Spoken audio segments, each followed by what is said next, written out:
जब हम सीयूईटी वगैरह या किसी के एग्जाम में जाते हैं नीट के लिए, तो ये जो अगर जेब वाली कपड़े होते हैं जिनमें पॉकेट्स होती है, वो उसको फाड़ देते हैं, पॉकेट फाड़ देते हैं चेकिंग के लिए कि उसमें कहीं कुछ भी ऐसा ना हो। लेकिन आप बच्चों की जेबें चेक कर रहे हो, आपके सिस्टम में क्या है वो आप चेक ही नहीं कर रहे हो। इसकी रिस्पॉन्सिबिलिटी कौन लेगा? Like who is responsible? Suicide note पे आकांक्षा चतुर्वेदी वो क्या कहती है अपनी माँ को? सॉरी मोम एंड डैड। ये देखिए, ये देखिए, सॉरी मोम एंड डैड। एक बेटी अपना बच्चा को अच्छी न्यूज़ देती है कि ये सुसाइड नोट पे ये लिखे कि सॉरी मोम एंड डैड। जब से ये सरकार आई है मुझे तो इस सरकार में रत्ती भर भी नहीं लग रहा कि ये कोई भी सिस्टम संभाल पा रही है। किसान वो परेशान हो रहा है, बिजनेसमैन वो परेशान हो रहा है। देश में 80 बार से ज़्यादा पेपर लीक हो चुके हैं। सरकार की कोई अकाउंटेबिलिटी नहीं, सरकार की कोई रिस्पॉन्सिबिलिटी नहीं। आखिरकार किसकी जिम्मेदारी है? अभी जो नीट का एग्ज़ाम कैंसिल हुआ है सिर्फ उसकी वजह से छः जो मुझे पता है 6 से ज़्यादा स्टूडेंट्स ने सुसाइड कर लिया है। उसकी जवाबदेही कौन लेगा? आपका नाम क्या है? जी मेरा नाम रजनीश है और मैं दिल्ली का ही रहने वाला हूँ। मैं एक विद्यार्थी हूँ। मैं ये इसको प्रोटेस्ट को ऑब्जर्व करने आया हूँ कि देख रहा हूँ कि क्या ये होप जो दी जा रही है, क्या कहते हैं, आपका एक प्लेटफॉर्म जो है अल्टरनेटिव बनने की, वो वाकई में सफल है या नहीं है। कई लोगों ने यहाँ पे कहा कि आपका जो है कि इंस्टाग्राम पे 22 मिलियन से ज़्यादा फॉलोवर्स होने के बावजूद जो है संख्या यहाँ थोड़ी कम दिख रही है। मेरा ये मानना है कि जंग में कागजी अफराद से क्या होता है, हौसला लड़ता है जनाब तादाद से क्या होता है। तो मेरे हिसाब से अगर हौसले से अगर आए हैं वाकई में, क्या कहते हैं, जो है चेंज, क्योंकि दिमाग से मुझे लगता है कि सिस्टम जो है वो सबको परेशान कर रहा है। वो अमीर गरीब देख कर परेशान नहीं कर रहा। अगर जो है अगर 700-800 की AQI में अगर हवा है तो क्या कहते हैं आपका जो जाहिर सी बात है वो अमीर भी इनहेल कर रहा है, गरीब भी कर रहा है। अगर गंदा पानी है तो वो अमीर के लिए भी है, गरीब के लिए भी है। अगर ट्रैफिक हम देख रहे हैं सड़कों पे तो वो अमीर गरीब दोनों को क्या कहते हैं आपका जो बराबर जो है चोट पहुंचा रहा है। हाँ, अमीर थोड़ा बचाव कर लेता है लेकिन एट दी एंड उसको भी जो है फेस करना ही पड़ता है इन सारे चैलेंजेस को। तो सिस्टम के खिलाफ एक लड़ाई है, क्योंकि ऐसा मानना है कि एक स्कूल के खुलने की वजह से जो आपका जो है सैकड़ों जो है आपके जो है मतलब कि जेल जो है वो बंद हो जाते हैं आपका जो है। और सबसे बड़ा जो क्या कहते हैं मेन जो कहते हैं कि रोटी कपड़ा और मकान, उसके बाद जो समाज संस्कृति में अगर जो संस्कृति का सबसे अहम हिस्सा है वो आपका शिक्षा है। क्योंकि शिक्षा ही बताते हैं कि आपकी आज की जनरेशन जो है वो कल की जनरेशन क्या होने वाली है। कहते हैं कि 1943 में आपका जब कहते हैं कि पूरा यूरोप जो है आपका वर्ल्ड वॉर सेकंड के जो है आपका जो है खून के झगड़े में लगा हुआ था, उस वक्त ब्रिटेन के प्रधानमंत्री विंस्टन चर्चिल ने जो एक बजट प्रेजेंट किया पार्लियामेंट के अंदर और उन्होंने सारे सब्जेक्ट के पैसे काट दिए। तो जो अपोजिशन में खड़े मेंबर पार्लियामेंट थे उन्होंने पूछा कि जब आपने सबके पैसे काट दिए तो एजुकेशन का पैसा भी काटो। अब एजुकेशन के सब्जेक्ट का पैसा आपने क्यों नहीं काटा? हमने देखा कि एजुकेशन के सब्जेक्ट का पैसा आपने नहीं काटा। तो उन्होंने कहा कि टूटी हुई सड़कें, टूटी हुई इमारतें, टूटी हुई नालियाँ हम दोबारा खड़ी कर सकते हैं, लेकिन अगर एक जनरेशन बर्बाद हो गई तो हम उसे दोबारा खड़ा नहीं कर पाएंगे। तो बेसिकली मुझे लगता है कि इशू बहुत अच्छा उठाया इन लोगों ने, क्योंकि 22 लाख से ज़्यादा नीट के जो एस्पिरेंट्स है वो परेशान है। आपका जो SSC GD के एग्जाम में क्या कहते प्रॉब्लम आ रही है। उसके बाद अभी देखो दिल्ली पुलिस का जो आपका जो एग्जाम हुआ था जनवरी में, उसका रिजल्ट अभी तक जो है अनाउंस नहीं हुआ है। ठीक है, तमाम क्या कहते हैं आपके देखोगे स्टेट के अंदर जो है एजुकेशन को सही से इंप्लीमेंट ना कर पाने की प्रॉब्लम है। तो ऐसे में क्या कहते हैं आपका जो है सीधी बात है कि भाई एजुकेशन मिनिस्ट्री जो है या धर्मेंद्र प्रधान है वो क्या बात कर रहे हैं। क्योंकि हर बार क्या होता है कि मुद्दा होता है आपका जो है गरीबी की रेखा और भटका के ये कर देते हैं आपका रेखा की गरीबी। तो ये जो डबल गेम चल रहे हैं क्या कहते हैं आपका प्ले कर रहे हैं, ये देश को समझ में आ रहा है। देश इसलिए नहीं बोल पा रहा है क्योंकि उसको एक अल्टरनेटिव प्लेटफॉर्म अच्छा नहीं दिख रहा। आपको लगता है ये एक सही प्लेटफॉर्म है और उससे कुछ चेंजेस आएंगे? सरकार अपने जो कार्यभार है उस पर कुछ चेंजेस करेगी? I am hopeful, I am quite hopeful. मैं उम्मीद कर रहा हूँ क्या कहते हैं, क्या पता कि भाई अगर अवेकनिंग यूथ क्या कहते हैं पढ़े लिखे यूथ, देखो एलिगेशन से नहीं डरना चाहिए। एलिगेशन तो आप पे लगेंगे क्योंकि अच्छा काम करने निकले ना आप लोग क्या कहते हैं। लेकिन एक दिन के इस प्रदर्शन से चीजें चेंज होंगी? देखो यदि अंधियारे से लड़ने का संकल्प कोई कर लेता है तो एक अकेला जुगनू भी सब अंधकार हर लेता है। तो ऐसा हमें सिर्फ इस नंबरिंग में और काउंटिंग्स में क्या कहते हैं इसको जो है बयां करके इसे खत्म कर देना, मुझे लगता है ये एक विचार है जो पूरे देश में चल रहा है। मैंने कहा ना कि एक प्लेटफॉर्म जो है पूरा देश ढूंढ रहा है अल्टरनेटिवली, कि अगर सिस्टम इतना वाहियात हो रहा है उसके खिलाफ हमारे पास कोई ऐसा प्लेटफॉर्म हो जहां जाकर हम अपनी बात रख सके। मेरे हिसाब से अगर ये प्लेटफॉर्म बनने में वो कामयाब हो जाता है तो बहुत लोग निकलेंगे बाहर। सर आप अपना नाम बताएंगे? जी मेरा नाम हरीश वत्स है जी। यहाँ पर क्यों आए हैं, क्या मांगे हैं और क्या कहना चाहते हैं? मैं तो जी एक छोटी सी बात लेके आया हूँ यहाँ पे, क्योंकि मेरा बेटा अभी 12th के एग्ज़ाम देके अब 12th पास किया उसने, और एक बेटा मेरा 15 साल का जो 10th में जा रहा है। आज जो हम व्यवस्था देख रहे हैं ये आज से पहले हमने कभी ऐसी व्यवस्था नहीं देखी थी कि इतने पेपर लीक हो जाते हैं। एक CUT का छोटा सा एग्ज़ाम जो सुबह 5 बजे बच्चा घर से निकला और भूखा प्यासा सवेरे, और हम लोग लेके अपने बच्चे को गए वहाँ पे एग्ज़ाम दिलाने के लिए, और वहाँ 4 घंटे बच्चे को अंदर बिठा रखा, और उसके बाद वो 12 बजे करीब बोल देते हैं कि ये एग्ज़ाम कैंसिल हो गया। तो अब इससे देखो कि बच्चा मेंटली हरेसमेंट भी हो रहा है और पेरेंट्स भी परेशान हो रहे हैं। तो सोचो एक छोटा सा एग्ज़ाम ये व्यवस्था नहीं करवा पा रही है तो ये इतना बड़ा देश कैसे चला रहे होंगे। मैं इस सवाल को लेकर आया हूँ आज यहाँ पे। तो मुझे जो इन सब में मुझे अपना बच्चा, अपने बेटे नज़र आ रहे हैं। तो मैं ये चाहता हूँ कि सभी माता पिताओं को आना चाहिए यहाँ पे, और ये उनके भविष्य का सवाल है। और ये 12 साल और उससे पीछे की बात नहीं है। ये जब से ये सरकार आई है, मुझे तो इस सरकार में रत्ती भर भी नहीं लग रहा कि ये कोई भी सिस्टम संभाल पा रही है। किसान वो परेशान हो रहा है, बिजनेसमैन वो परेशान हो रहा है, एक हमारे से पेरेंट्स वो परेशान हो रहे हैं, मिडिल क्लास वो परेशान हो रहा है, गरीब वो परेशान हो रहा है। 5 किलो अनाज के ऊपर लोग जी रहे हैं, और वो भी इन्होंने 3 महीने देने के बाद में उन लोगों को हाशिए पर ला दिया है। तो जिस कॉलोनी से मैं आता हूँ, छोटी सी कॉलोनी है मेरी, बड़ी मुश्किल से हम लोग अपना गुजर बसर करके अपने बच्चों को पढ़ा पाए हैं हम 12वीं तक पढ़ाने के बाद आज हमें धक्के खाने पड़ रहे हैं। तो मैं इस सरकार से संतुष्ट हूँ। मुझे लगता है इन बच्चों की मांगें बहुत बढ़िया हैं और हर पेरेंट्स को साथ आना चाहिए। आप ये झंडा लेकर क्या संदेश देना चाहते हैं? देखिए, जिस तरह से आज पूरे देश में एजुकेशन का सिस्टम कोलैप्स हो चुका है, और ये फ्लैग हम इसलिए लेकर आए कि हमारे पूर्वजों ने जो है इस देश की आज़ादी में अपना खून बहाया है, और इस देश की आज़ादी में हमारे देश के स्वतंत्रता सेनानियों ने, हमारे पूर्वजों ने जो है अपने प्राणों की आहुति दी है। ये लोग जो हमें आज एंटी सोशल अलाइनमेंट्स कहते हैं, अगर हम सरकार की नीतियों के खिलाफ सवाल उठाते हैं, क्या हम देश विरोधी हैं?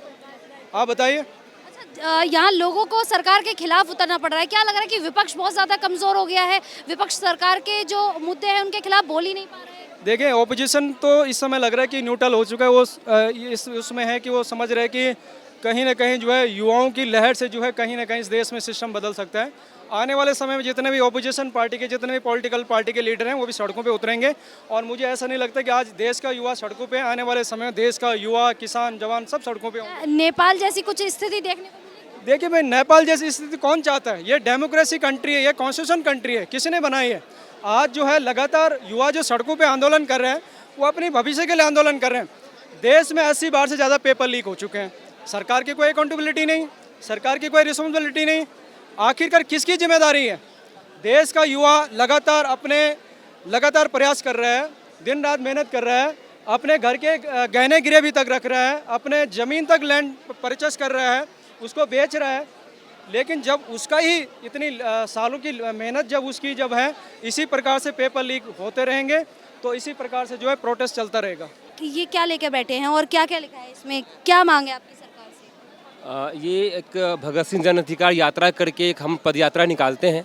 अभी जो लास्ट पदयात्रा निकली थी वो 10 दिसंबर 2024 को स्टार्ट हुई थी बेंगलोर से, और लगभग कई सारे शहरों से गुजरते हुए 8500 किलोमीटर का सफ़र तय करते हुए। कितने लोग शामिल हुए थे इस यात्रा? कई सारे संगठन हैं, जैसे कि नौजवान भारत सभा है। मैं खुद दिशा छात्र संगठन का मतलब कार्यकर्ता हूं, उसके तहत मैं भी इसमें जुड़ा था। और 3 मार्च को ये दिल्ली के जंतर मंतर पे कल्मिनेट हुआ था।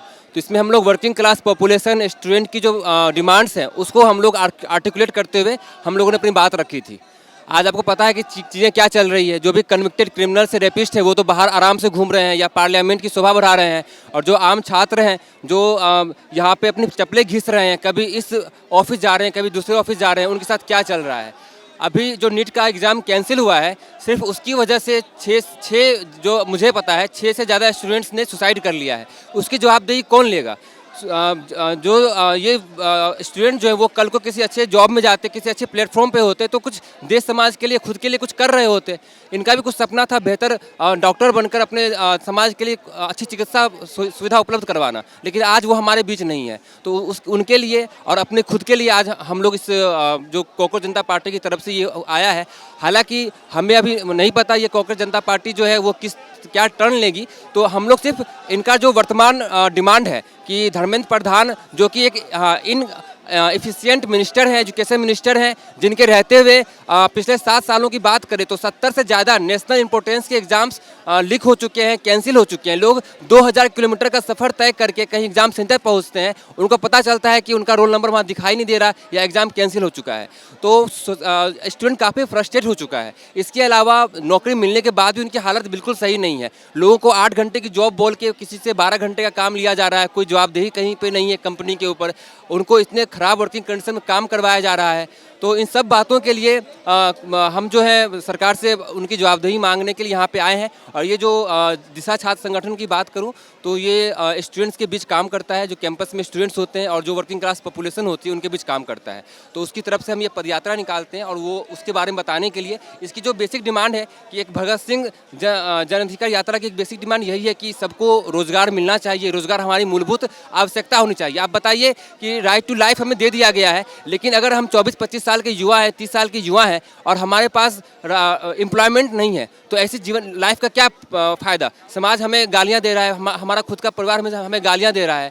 तो राइट टू लाइफ जो है उसका कोई मतलब नहीं है अगर हमारे पास राइट टू एम्प्लॉयमेंट नहीं है। इसलिए हम राइट टू एम्प्लॉयमेंट को एक फंडामेंटल राइट घोषित करने की मांग करते हैं। साथ में वर्तमान में जो ये एनटीए ने इतना खराब प्रदर्शन किया है, लगातार प्राइवेट प्लेयर्स को क्वेश्चन बनाने की छूट दे देता है, उस धांधलियाँ होती हैं, कोई भी कहीं भी एक खेत के बीच में एग्ज़ाम सेंटर खोल के खड़ा हो जाता है, वहाँ का सर्वर काम नहीं कर रहा होता है। तो एनटीए को बर्खास्त करने की ज़रूरत है। ये डिमांड हम लोग पिछले 2-3 सालों। अच्छा, अगर यहाँ पर हम शिक्षा मंत्री को चेंज करते हैं, किसको देखना चाहते हैं, कौन है जो उस पद को संभाल सकता है? बात एक व्यक्ति की नहीं है, बात इस सिस्टम की है जो अकाउंटेबिलिटी लेने को तैयार ही नहीं है।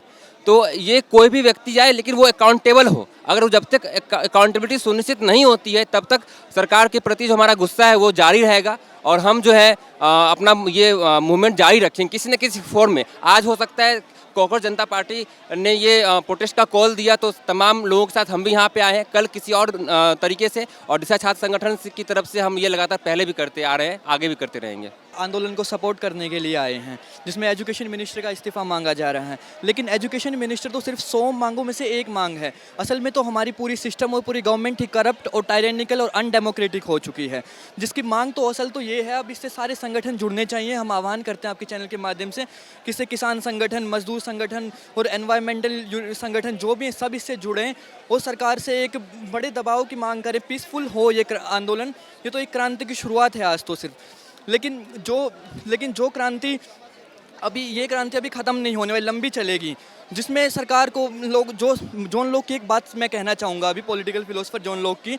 उन्होंने कहा था कि लोग सरकार चुनते हैं ताकि उनके नेचुरल राइट्स को प्रोटेक्ट कर सके, उनके लोगों के हितों के लिए सरकार काम कर सके। लेकिन जब सरकार वो काम छोड़ के लोगों पे हितों पे, उनके नेचुरल राइट्स पे अटैक करना शुरू कर दे गवर्नमेंट ही खुद, तो लोगों का राइट नहीं, उनकी मॉरल ड्यूटी भी बनती है कि उस गवर्नमेंट को हटा दें और एक नई गवर्नमेंट चुने, लोकतांत्रिक माध्यम से एक नई सरकार चुने और जो कि देश के लोगों के हितों के लिए काम करें।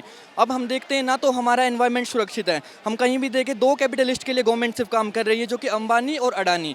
मुझे सिर्फ उन्हीं के लिए काम कर रही है, उन्हीं के लिए जंगल के जंगल काटे जा रहे हैं। आम लोग कहाँ रहेंगे? हमारे हुक्मरान हैं वो तो विदेशों में जाके अपने बड़े फार्म हाउसेज में रह लेंगे। आम लोगों के लिए ये हवा सांस लेने लायक नहीं रहेगी, पानी नहीं रहेगा, तो आम लोग कहाँ जाएंगे? तो इसीलिए इससे सब लोग जुड़ेंगे और ये बड़ी क्रांति का रूप लेगी और सरकार को अपने या तो लोगों के हितों के लिए काम करना दोबारा शुरू करना पड़ेगा, एक दोबारा से लोगों की सरकार बनेगी, नहीं तो फिर गद्दी सरकार को, इस सरकार को हाँ छोड़नी पड़ेगी। बिल्कुल, ये अपना 2029 तक का कार्यकाल भी इस हिसाब से चलते रहे तो पूरा नहीं कर पाएंगे कभी भी। तो लोग ही अपनी सरकार चुनेंगे, फिर लोगों की और युवाओं की सरकार आएगी, चाहे वो कॉकरोच जनता पार्टी की या किसी और की आए। कॉकरोच जनता पार्टी को लेकर क्या कहेंगे? एकदम से कुछ हफ्तों में कोई ये पार्टी बना देता है और मिलियंस में फॉलोअर्स एकदम से। मैम देखो, ये पार्टी जो है एक ऐसा नहीं है कि जैसे कोई कैरिस्मेटिक पर्सनैलिटी ने बनाई हो, नहीं, ये लोगों ने बनाई है। लोगों का आक्रोश था, उन्हें एक तरीके से कोई जुड़ नहीं पा रहे थे वो कहीं पे भी, एक चिंगारी की तरह भड़की है वो। जिस प्रकार हमारी 1857 में क्रांति हुई थी उसमें लोग गुस्सा थे, अंग्रेज़ों के खिलाफ बहुत आक्रोश था, लेकिन एक चिंगारी मिली उनको, एक मुद्दा मिला। वो इसी प्रकार है, केवल एक मुद्दा मिला है लोगों को, एक आक्रोश की तरह भड़के में, चिंगारी में आग लगी है। लोग तो पहले से इनसे बहुत परेशान थे बीजेपी सरकार से। प्लेटफॉर्म नहीं मिल रहा था। इन्होंने एक वो गूगल फॉर्म लिंक दिया, उससे लोग ज्वाइन होते गए और आज देखते हैं हम यहाँ करोड़ों लोग से जुड़ चुके हैं और आज पहला दिन इतने लोग यहाँ आए हैं, तो देखते हैं यहाँ बहुत बड़ी क्रांति का रूप लगता है। ये प्रोटेस्ट कब तक चलेगा और इस प्रोटेस्ट से कितने चेंजेस होने वाले हैं या हो सकते? देखिए मैम, प्रोटेस्ट तो ये लंबा चलेगा, इतना आसानी से नहीं ख़त्म होने वाला, क्योंकि हम देखते हैं हमारे देश में अब इलेक्शन पे भी लोगों का ट्रस्ट कम ही टाइम रहेगा, कम हो गया है, क्योंकि जो हमारी चीफ इलेक्शन कमिश्नर हैं वो गवर्नमेंट के इलेक्शन कमिश्नर बन चुके हैं, अब वो देश के इलेक्शन कमिश्नर नहीं रहे हैं अब। तो लोगों का डेमोक्रेटिक संस्थाओं से विश्वास उठना शुरू हो जाएगा, तो फिर ये क्रांति लंबी चलेगी और हम आशा करते हैं पीसफुल ही रहे क्रांति और लंबी चले। और फिर सरकार को हटना पड़ेगा लोगों की आवाज़ के सामने, 150 करोड़ लोगों की आवाज़ के सामने। कुछ 500-400 MP हैं हमारे या कुछ पार्टी से जुड़े लोग, उनकी आवाज़ नहीं चल सकेगी। सरकार को इसके सामने घुटने टेकने पड़ेंगे एक टाइम पे। मैं इसके थ्रू आप क्या जो है संदेश देना चाह रही हैं जेन ज़ीज़ को? इसके थ्रू यही लाइक मैसेज है, संदेश है कि जो भी हमारे एजुकेशन मिनिस्टर हैं मिस्टर धर्मेंद्र प्रधान, तो बेसिकली मेरा यही मैसेज है कि अगर वो थोड़ी सी केयर करते हैं हमारी, तो आई थिंक उन लोगों को सोचना चाहिए कि आजकल के बच्चे क्या क्या फेस कर रहे हैं। लाइक इमेजिन तुम पूरे साल पढ़ाई कर रहे हो एंड देन सडनली वहाँ जाके पता चल रहा है कि तुम जो एग्ज़ाम लिख के लाए हो इतने अच्छे से, वो गलत है, वो लीक हो रखा है ऑलरेडी। जब ये लोग चेकिंग पे आते हैं, लाइक मैं अपना एक्सपीरियंस बता रही हूँ, जब हम CUET वगैरह या किसी के एग्ज़ाम में जाते हैं नीट के लिए, तो ये जो अगर जेब वाली कपड़े होते हैं जिनमें पॉकेट्स होती हैं, वो उसको फाड़ देते हैं, पॉकेट फाड़ देते हैं चेकिंग के लिए कि उसमें कहीं कुछ भी ऐसा ना हो। लेकिन आप बच्चों की जेबें चेक कर रहे हो, आपके सिस्टम में क्या है वो आप चेक ही नहीं कर रहे हो। इसकी रिस्पॉन्सिबिलिटी कौन लेगा? Like who is responsible? हम तो ठीक है, हम अपनी मेहनत कर रहे हैं, हम अपनी साइड से 100% दे रहे हैं, बट आप भी तो 100% दो। अगर हमारी गवर्नमेंट, एक्चुअली एक चीज़ मैं कहूँगी, आई लव इंडिया। अगर मुझे चुनने को बोला कि कहीं भी लाइक मुझे कहाँ पे बॉर्न होना है, I will choose India like in every life time. But I think अभी जो सिचुएशन चल रही है, it's like so bad and so depressing. मैंने कभी लाइफ में नीट नहीं दिया, कभी भी लाइफ में मैंने नीट नहीं दिया, बट मैं अपने फ्रेंड्स को देख रही हूँ। इवन मैंने कल लाइक न्यूज़ देखी कि 17 बच्चों ने सुसाइड कर लिए। It's so sad.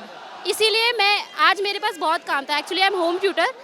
क्वेश्चन ये आ जाता है कि चला अभी ये कंफर्म हो गया कि पेपर लीक हो गया है। कई बार ऐसा हो कि पेपर लीक हुआ हो लेकिन स्टूडेंट्स को, लोगों को पता ही ना चला हो, और आज जो उस पोजीशन पे बैठे हैं, क्या वो उस लायक हो या ना हो, ये भी एक बड़ा सवाल बनता है। अगर वो लायक होते तो ये सब कुछ नहीं हो रहा होता। That's it. अगर आप उस चीज़ की रिस्पॉन्सिबिलिटी भी नहीं लेते, पहली बात आप इसको ये दिखाते हो कि अगली बार एग्जाम हो जाएगा। What about mental health? What about जो बच्चे इतना अच्छा स्कोर करके आए थे? मेरा फ्रेंड है, वो 3 साल से नीट दे रहा है and he is so like, उसको बहुत ज़्यादा ट्रस्ट था खुद पे कि इस बार उसका हो जाएगा, लेकिन सडनली 12 तारीख को पता चलता है, वो मुझे कॉल करके बोलता है कि नीट तो कैंसिल हो गया। And I was so shocked. मैंने कहा भाई ठीक है, अगर स्कूल टेस्ट होता, जैसे NTA ने भी कहा था अपने ट्वीट में कि this is not your regular school test, तो आई थिंक अगर रेगुलर स्कूल टेस्ट होता तो ऐसा कुछ नहीं होता। लेकिन आई थिंक इतने बड़े स्टेज पे अगर ये सब कुछ हो रहा है, तो I think it's not acceptable, like as a student, as a youth of India. So Congress Janata Party को लेकर क्या कहेंगे? कुछ नहीं बोलने से अच्छा है कि कुछ बोलो। अगर गलत को देखकर शांत हो तो तुम उससे ज़्यादा गलत हो। एंड वही बात है ना कि इंडियन पेरेंट्स का क्या है कि भगत सिंह सबको चाहिए, बट अपने घर से नहीं चाहिए। लाइक दे वांट कि हाँ हमारा बच्चा बच्ची भगत सिंह बने, बट सेक्रीफाइस का है। तो वही है, आई थिंक हमें अब वो टाइम आ गया है, जैसे नेपाल के जेनजीज थे, जेनजीज भी नहीं, आई थिंक जो सही गलत को देखते हैं, उनको एटलीस्ट ये चीज़ पता होनी चाहिए कि क्या सही है क्या गलत है। And as a youth I know, as a 21-year-old girl I know what's going on. So I think it's the best thing. अभी CJP, वैसे तो मैं इसके लिए 50-50 हूँ। इट्स नॉट लाइक 100% कि मैं एकदम CJP। आई थिंक 50-50 इसलिए बिकॉज अभी ये पहली चीज़ है। मुझे इससे पहले लगा था कि ट्रेंड है, 22 मिलियन फॉलोअर्स हो गए, अब ख़त्म, अब एक बार में चीज़ें हटेंगी। लेकिन आई थिंक अगर ग्राउंड लेवल पे कुछ हो रहा है तो आई थिंक इट्स अमेजिंग। सरकार से यही सवाल है कि ये जो CUET के या नीट के जो पेपर लीक होते हैं, ये क्यों होते हैं? पहले तो नहीं होते थे इतने, जब से BJP आई है साल में 3 बार हो चुके हैं। बच्चों का फ्यूचर तो डूब रहा है। जो सुसाइड कर रहे हैं वो क्यों कर रहे हैं? क्योंकि वो उनकी उससे मानसिक मेहनत कर रहे हैं, तैयारी कर रहे हैं, पेरेंट्स पैसा लगा रहे हैं, और कोचिंग की सबको फीसेस पता ही है कि कितनी होती है, और बहुत मुश्किलों से अपने बच्चों को कोई पढ़ा पाता है। ये है जो गरीब, जो लोन लेके या अपनी ज़मीन खेती रख के पैसे लेके उन्हें पढ़ाते हैं, वो एक बार तो समझौता करते हैं अपने माँ बाप को, फिर दोबारा से वो उस चीज़ में नहीं देखना चाहते हैं कि कर्जे में डूब जाएं हमारे पीछे। तो इस वजह से ये जो बच्चे सुसाइड करते हैं, मेरी उससे तो ये गलत ही है कि आगे नहीं करना चाहिए, क्योंकि माँ बाप को भी दुख होता है, कर्जे में भी डूबे होते हैं, दो दुख हो जाते हैं, उनको उभरने के लिए थोड़ा वो नहीं हो पाता। तो इस सरकार से यही है कि जो लीक हो रहे हैं वो क्यों हो रहे हैं, किस वजह से हो रहे हैं? या तो लापरवाही है, ये नोटों की गड्डियाँ अपने अकाउंटों में डाल रहे हैं, इस वजह से ये सरकार बिल्कुल नील है, मेरे हिसाब से तो बिल्कुल जीरो है। अब आज की यूथ है वो देखना चाहती है, बदलना चाहती है, 14-15 साल से इसको देखती आ रही है, तो अब यूथ नहीं चाहता है कि बीजेपी आए। हाँ, आप क्या चाहते हैं? मैं चाहता हूँ कि धर्मेंद्र प्रधान इस्तीफा दे। हाँ, क्योंकि वो एक असक्षम है, शिक्षा मंत्री के पद पे असक्षम है, तो उनको इस्तीफा देना चाहिए और उनकी नैतिक जिम्मेदारी भी बनती है कि उनको इस्तीफा देना चाहिए। पहले ही दे देना चाहिए था जब लीक हुआ था पेपर। कई बार लीक हो चुका है, ऐसा लगता है कि दिख रही है कि चीज़ें अगर हमसे कंट्रोल नहीं हो रही है तो हम उस गद्दी को छोड़ दें, उस पद को। हाँ, उस पद को छोड़ दे, क्योंकि अगर कल का आप इंडियन एक्सप्रेस का अगर मेरे पास कटिंग भी है, आप देखेंगे उसमें पूरा लिस्ट है, आपको दिखाते हैं। ओके, आपको दिखाते हैं। फिर इसी साल नीट का जब एग्ज़ाम हुआ, ये देखिए आपको पूरा दिखाते हैं। ये कल इंडियन एक्सप्रेस का कटिंग है, एग्ज़ाम पेपर लीक का। ओके, पूरा है। ओके, आप देखिए। फिर उसके बाद एमपी का आपको दिखाते हैं, आपको दिखाते हैं। सुसाइड नोट पे आकांक्षा चतुर्वेदी वो क्या कहती है अपनी माँ को? सॉरी मोम एंड डैड। ये देखिए, सॉरी मोम एंड डैड। एक बेटी अपना बच्चा को अच्छी न्यूज़ देती है कि ये सुसाइड नोट पे ये लिखे कि सॉरी मोम एंड डैड। मतलब कोई माता पिता अपने बच्चों का अच्छा भविष्य देखता है कि ये भविष्य देखता है कि सुसाइड कर लेगी मेरी बेटी। उनके पापा मेहनत से पढ़ा रहे थे, मेहनत से पढ़ाने के बाद पेपर लीक होता है। बच्चों के बीच में आपस में प्रतियोगिता होनी चाहिए। अगर मेरा ओपोजिशन कोई है तो स्टूडेंट ही होना चाहिए। मेरी सरकार से क्यों कंपटीशन है? मैं कट ऑफ के लिए लड़ूंगा, मैं अपने दोस्त के साथ कंपटीशन करूंगा कि अब मेरा कट ऑफ कम क्यों है। नंबर्स के लिए मैं नंबर्स के लिए लड़ूंगा कि मेरा ज़्यादा नंबर आना चाहिए। मैं सरकार से लड़ने के लिए आया हूँ। जैसे मैं वर्तमान समय में प्रिपरेशन के दौर पे हूँ, लेकिन आज युवाओं की यहाँ भीड़ जमा हुई है, तो मेरा एक जिम्मेदारी बनती है कि मैं इस भीड़ में आऊँ और सरकार पे दबाव बनाऊँ ताकि वो अपना इस्तीफा दे दे।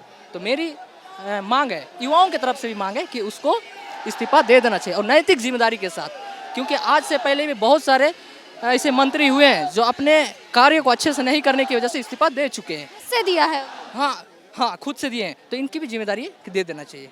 मैं यहाँ पे मेरे बच्चों के लिए आई हूँ। She is in 9th standard. The kind of experiment that these guys are doing with a 9th standard kid is not good. And what are the examples they are going to set? The NEET exams, 90 papers have leaked. So I have come here to stand for my child, for everyone, for all the children, for all the parents who could not be here. I am here standing for them, for all the kids, that we need justice. Our kids are not guinea pigs. Our kids are not an experiment lab. That's it. आप क्या कहेंगी cockroach जनता पार्टी को लेकर? क्या कहेंगी? Sorry, could you repeat the question please? Cockroach जनता पार्टी को लेकर मतलब क्या कहेंगी? मैं तो कहना चाहूँगी that cockroach Janata party if it actually comes into power and actually wants to do something that actually changes India, I would be loving to give them support when I turn 18, because I'm sorry to say but the new government, not the new government but the current government is doing absolute bad, is doing absolute crap with the education system. So I would actually like to say that please change and make free and fair elections.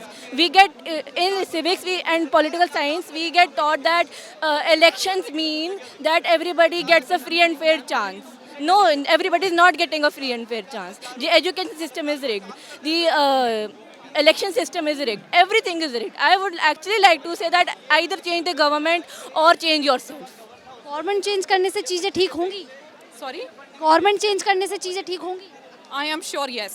Because then we will be electing educated people like Sonam Wangchuk, who will, the future. वो लोग foresee करते हैं कि what is the next thing that is India needs. ऐसे नहीं कि हाँ मेरी पॉकेट भर गई बाकी सब देख लो अपना अपना, ऐसा नहीं होगा। तो एजुकेटेड लोग होंगे तो definitely India will again become what it was.